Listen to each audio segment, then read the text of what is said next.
I want you to picture a surgeon, someone who spent over a decade in school making life-or-death decisions every single day. Now imagine that same surgeon sitting on $80,000 in credit card debt. That isn't a hypothetical, it happens all the time, and once you understand why, you'll start noticing the same patterns in your own life. Here's the truth, being smart has almost nothing to do with being good with money. Money isn't a math problem. If it were, the smartest people would automatically become the richest, and we all know that's not how the world works. Money is an emotional problem that occasionally wears a math costume.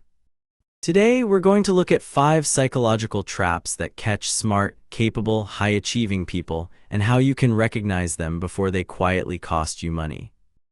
The first trap is lifestyle inflation. You get a raise, a bonus, or your business finally starts making real money. Almost immediately, your life becomes a little more expensive. A nicer apartment, a nicer car, more dinners out, not because you carefully planned to spend more, but because each upgrade felt completely reasonable.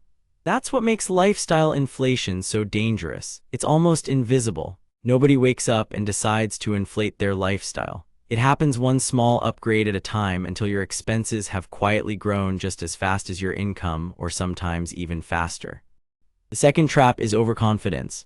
This is especially common among high performers. If you're excellent at your profession, whether you're a doctor, a lawyer, an engineer, or an entrepreneur, your brain naturally assumes that competence carries over into other areas. So when it comes to investing, starting a business, or picking stocks, that same confidence shows up, even though it isn't supported by the same experience or expertise. That's one reason highly successful professionals are often targeted with bad investments. They're intelligent, they're busy, and they trust their own judgment. Ironically, those qualities can make them even more vulnerable to someone who sounds confident and convincing. The third trap is emotional spending disguised as logic. Nobody says, "I'm buying this because I'm stressed." Instead, they say, "I deserve this. I've been working so hard." Or, "This is an investment in myself." Or, "I'll start saving next month when things calm down." On the surface, these reasons sound perfectly logical, but underneath, the real motivation is often stress, boredom, or comparing yourself to the people around you. Smart people are especially good at building convincing explanations, which also means they're especially good at convincing themselves to make poor financial decisions. The fourth trap is the sunk cost fallacy. This happens when you keep putting money into something that clearly isn't working. Maybe it's a failing investment, a struggling business, or a subscription you never actually use. You continue because you've already invested so much. The thought sounds like this: "I can't stop now, I've already spent too much." But the money you've already spent is gone either way. The only question that matters is this: knowing what you know today, would you make the same decision again? If the answer is no, then you already know what to do. The fifth and perhaps most common trap is avoidance. Not checking your bank account. Ignoring bills. Avoiding the balance on the screen because looking at it feels more uncomfortable than pretending it isn't there. This isn't about intelligence. Most smart people already know exactly what they should be doing.